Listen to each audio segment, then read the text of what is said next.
Bonjour et bienvenue sur Dessine-moi une rose. Je suis Céline Bonnevet, artiste énergéticienne et art-thérapeute holistique. Et dans cette vidéo, je vais faire suite à la précédente où je parlais de comment mon projet professionnel avait émergé en moi. Et là, je vais parler plus précisément de comment, concrètement, j'ai lancé mon activité une fois que je savais quoi lancer justement.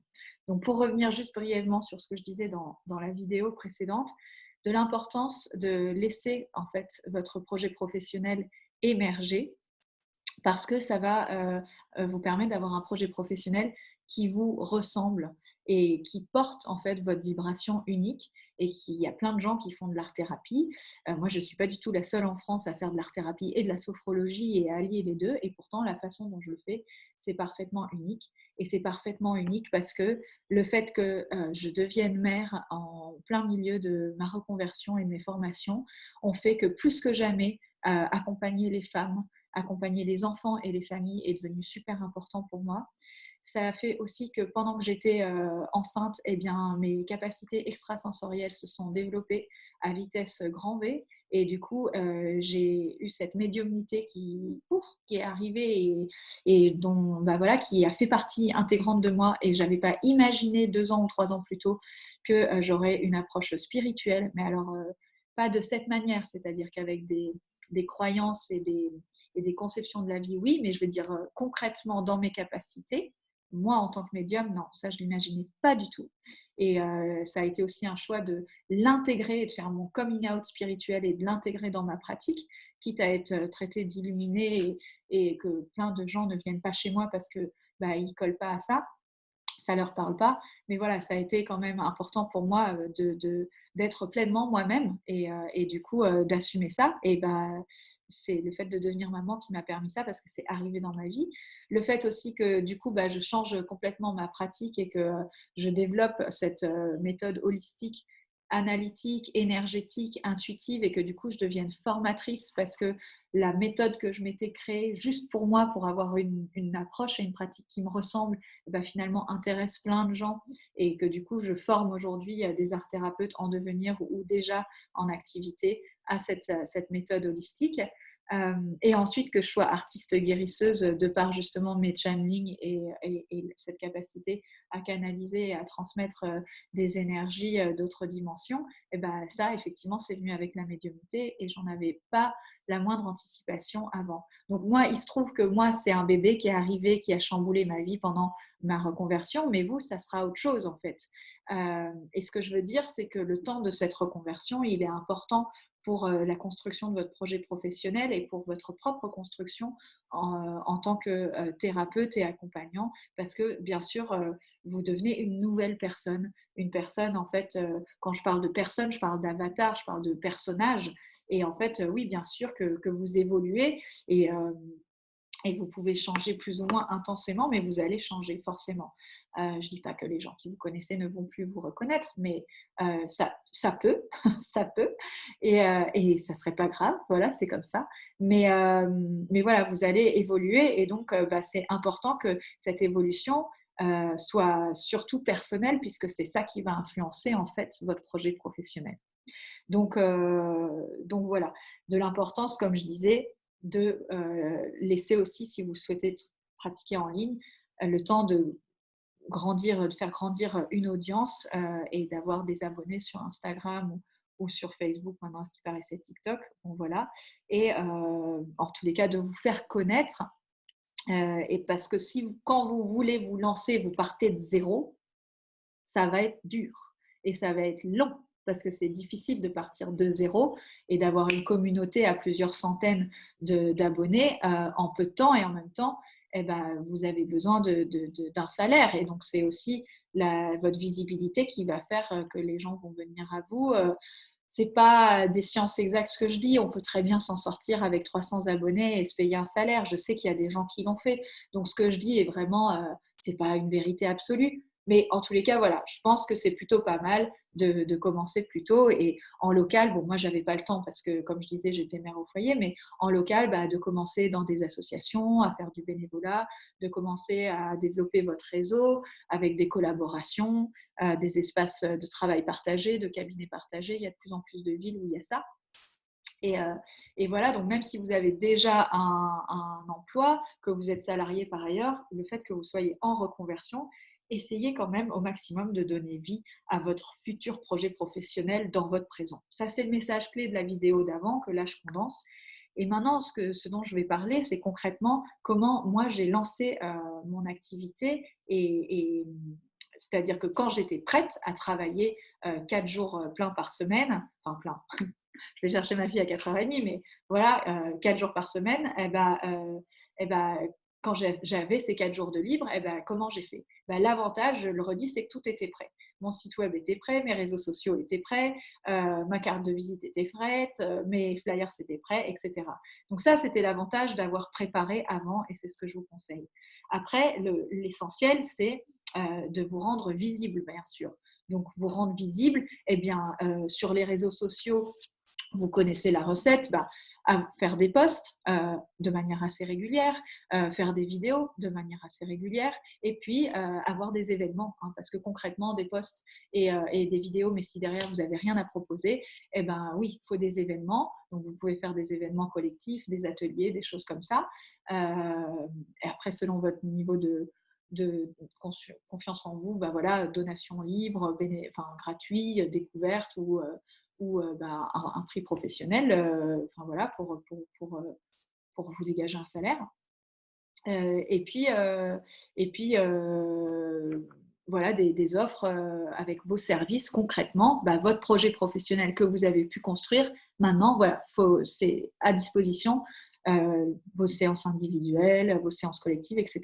Donc ça, c'est sur les réseaux sociaux. Cette même visibilité, dans le local, dans votre région, votre ville, votre commune autour de vous, des flyers, des cartes de visite, concrètement avoir une adresse, un cabinet où les gens peuvent vous retrouver, un numéro de téléphone où les gens peuvent vous appeler, et encore une fois, proposer des événements collectifs ou individuels. Et puis, vous pouvez aussi organiser des événements en collaboration avec d'autres professionnels, faire une collaboration avec un hypnothérapeute ou avec un réflexologue ou je ne sais quoi, mais quelqu'un qui est en affinité avec vous et que vous êtes en affinité avec cette personne, et vous mélangez vos deux univers ou vos triples univers, enfin bref, et vous organisez un événement, et ça peut être une porte ouverte, ça peut être un salon bien-être éphémère, etc. Mais prenez des initiatives si vous avez envie de travailler avec d'autres gens, hein. Parfois, on n'aime pas la collaboration, on préfère travailler tout seul.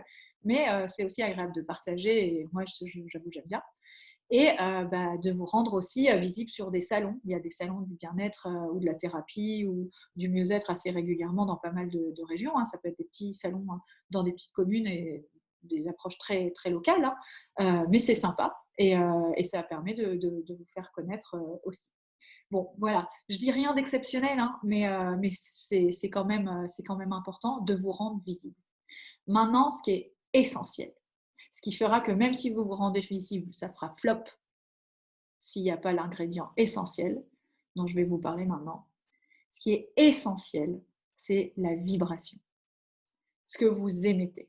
Parce que la visibilité, c'est important, on va dire que c'est nécessaire, mais ça fera flop si vous vibrez la peur, l'illégitimité, le manque de confiance, etc., etc., etc.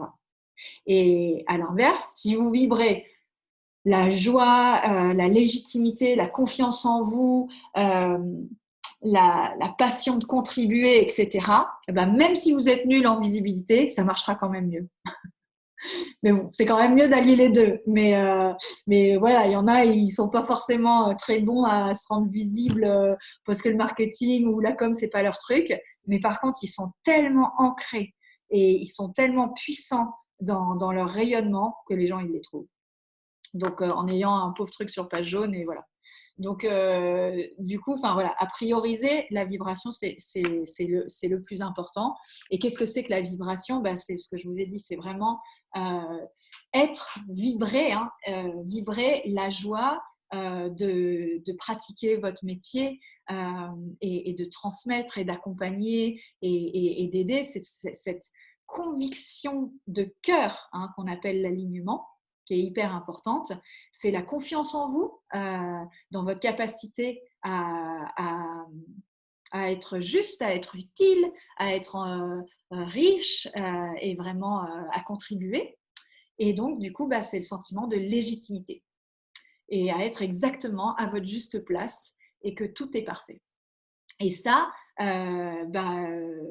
si en plus vous avez établi toutes les bonnes conditions pour que vous puissiez travailler, l'abondance, elle viendra à vous. C'est obligé. Euh, c'est obligé parce que c'est voilà, c'est énergétique. C'est comme ça.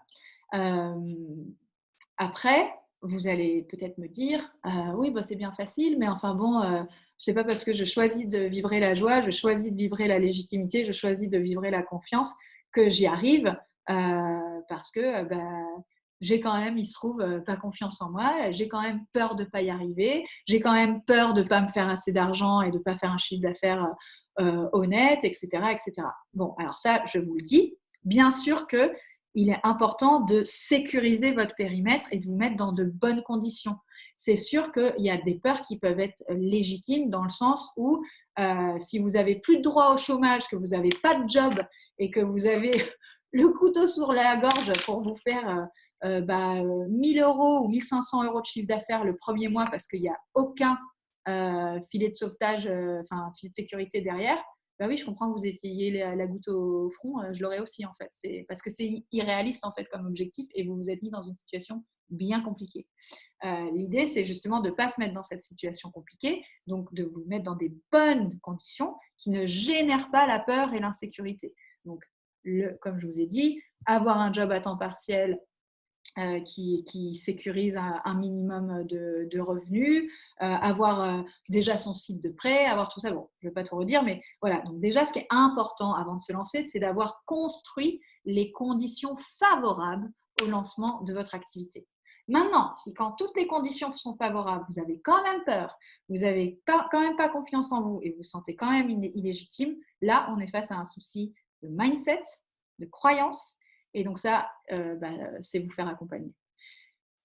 C'est pas que je suis en train de vendre mon lait là, parce que je crois pas forcément à de l'auto-accompagnement quand on est comme ça. Je veux dire, c'est normal. Moi-même, je me suis fait accompagner et je trouve que c'était très intelligent et très, très bien de ma part et je le conseille à tout le monde. En fait, quand on est là, on a besoin d'aide extérieure pour transformer ça. Et c'est pas juste en regardant des vidéos YouTube et juste en faisant des petits e-books que vous allez transformer tout ça et vous libérer tout seul. J'y crois moyennement. Je soutiens complètement une autonomie et une indépendance d'action. Aide-toi et le ciel t'aidera, c'est sûr.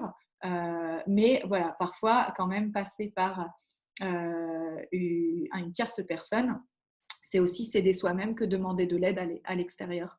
C'est s'aider soi-même indirectement et c'est essentiel. Et donc, moi, effectivement, c'est ce que je fais. Donc, j'accompagne des professionnels, des art thérapeutes ou des coachs ou des gens qui s'intéressent à l'énergétique et qui aiment être accompagnés par la créativité pour justement travailler sur leurs croyances limitantes, sur leur manque de confiance, sur leur sentiment d'illégitimité, sur leur peur du manque, l'incapacité à générer tant d'argent, etc. etc. Et voilà, et ça marche, c'est-à-dire que les accompagnements sont positifs, sont efficaces et les personnes arrivent à vraiment sortir de leur blocage et dénouer les nœuds et vraiment se libérer de ces prisons mentales qui sont vraiment des croyances limitantes et d'auto-sabotage et de dévalorisation de soi. Mais à chaque fois qu'on a ça, c'est que ça prend racine ailleurs. Ça ne vient pas comme ça par hasard. Donc, en thérapie et en coaching, on y retourne. Et ce n'est pas des coachings qui durent forcément longtemps. Hein. C'est des coachings qui peuvent durer 3 mois. En 6-7 séances, on fait déjà un super, super boulot. Mais voilà, bon, que ce soit moi ou quelqu'un d'autre, dans ces cas-là, je vous conseille quand même de vous faire accompagner pour transformer votre mindset. Parce que ce mindset, c'est pas un coup de pied aux fesses et allez, je pense positif. Non, non. Il y a des vrais trucs et donc, faut les déconstruire et pour construire autre chose à la place de beaucoup plus lumineux, beaucoup plus épanouissant comme sentiment de mérite et de droit au bonheur et à la réussite. Voilà, eh ben, j'espère que cette vidéo vous aura aidé. N'hésitez pas à laisser des commentaires si vous avez des questions ou même envie de dire merci. Et puis voilà, mettre un petit pouce, abonnez-vous à ma chaîne, retrouvez-moi sur Instagram et sur Facebook pour des stories et des contenus un petit peu plus décalés et réguliers. Et puis mon site dessine-moi-une-rose.fr. Je vous embrasse et je vous souhaite une très bonne journée. Merci de m'avoir écouté. Au revoir.